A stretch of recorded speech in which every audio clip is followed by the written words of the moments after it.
Welcome back, YouTube, to me trying to read every single lost episode creepypasta that I can get my hands on. Today, we're going to read 24, The Death of Jack Bauer. Let's get into it. 24, The Death of Jack Bauer. I am a big fan of the Fox television series 24. It stars my iconic hero, Jack Bauer. Oh, how I loved the show in my teens. But on a fine Wednesday, I experienced something that traumatized me forever. Yeah, it started like any other day. My girlfriend was shopping, and I was at home doing work when the doorbell rang.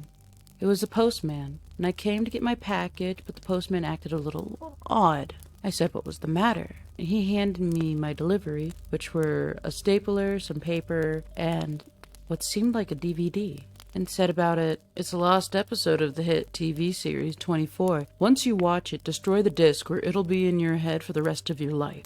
Then he left. When I looked at the DVD had a picture of Jack Bauer's family on it, with his wife and him scraped off, leaving only his daughter, Kim Bauer. The disturbing thing was the writing.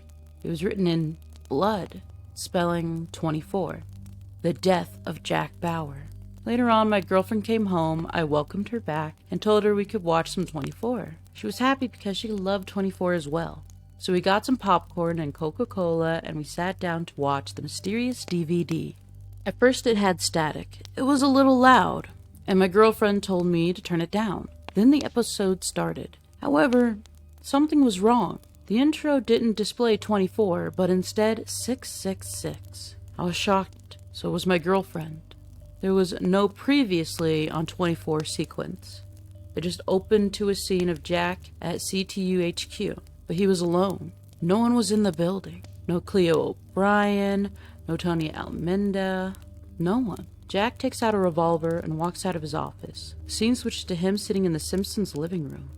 "Who made this?" my girlfriend asked. "I don't know. Why would they include this?" I said. The whole living room was hyper-realistic. Jack loads one bullet into the gun and says, "Throughout my life, I have been spied on by cameras filming my every move." Was Jack breaking the fourth wall? I thought. Jack goes on to say, "Now I've had enough, and it's time for me to join my now deceased friend, David Palmer. Thank you for watching me torture suspects. Thank you for watching me take out the terrorists, and thank you for seeing me at my best to protect my country. I'm CTU Federal Agent Jack Bauer, and today is the last day of my life." An ink tear fell down his cheek as the camera zoomed in. He then put the weapon against his head, then a low-pitched, distorted, demonic, horrifying voice yelled, "Pull!" Then Jack kills himself. The split-screen sequence shows him dead on the floor. Realistic blood flows from the head where he shot himself. It faded out. Then it faded into a scene with Kim at her father's grave. The grave said, "In loving memory of Jack Bauer, 2001 to 2010. The years of how long 24 had been on. The two friends with Kim were none other than Brian and Stewie Griffin from Family Guy. They left the cemetery, and Kim looked back, saying, 'You were the love of my life, Dad.' It cut to the last ticking sounds, but it just showed 911. There were no credits. Just a 20th Century Fox logo. The episode ended there. I was crying because I witnessed my favorite TV character die. But my girlfriend said none of this was real, and so I destroyed it. Not before I burned it to another disc and written the same writing on the DVD.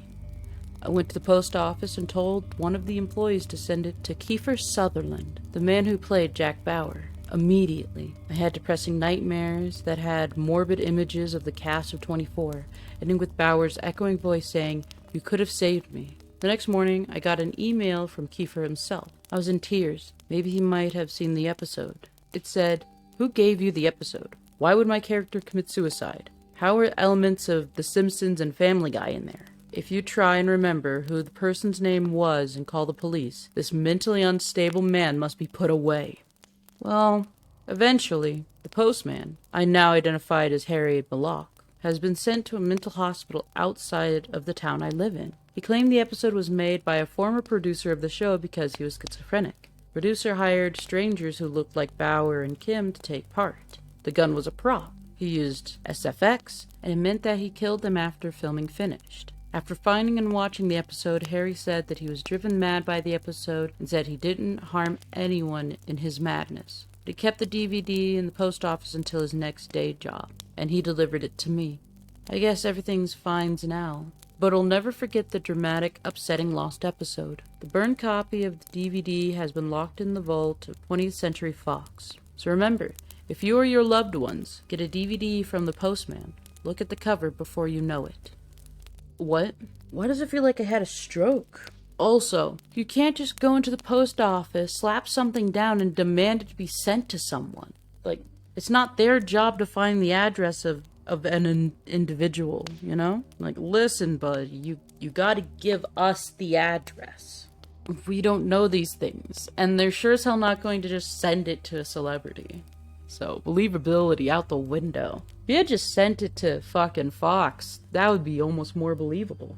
Almost. And also, why are you bringing Family Guy into this? Nothing makes sense. Particularly interesting. This gets a 1. Ah, goodness mercy. Just a nope all around. But, let me know what you guys think. Maybe you liked it. I didn't. Let me know down below. And, yeah. You know I gotta start working on the next video. So it is bye-bye for now. Bye!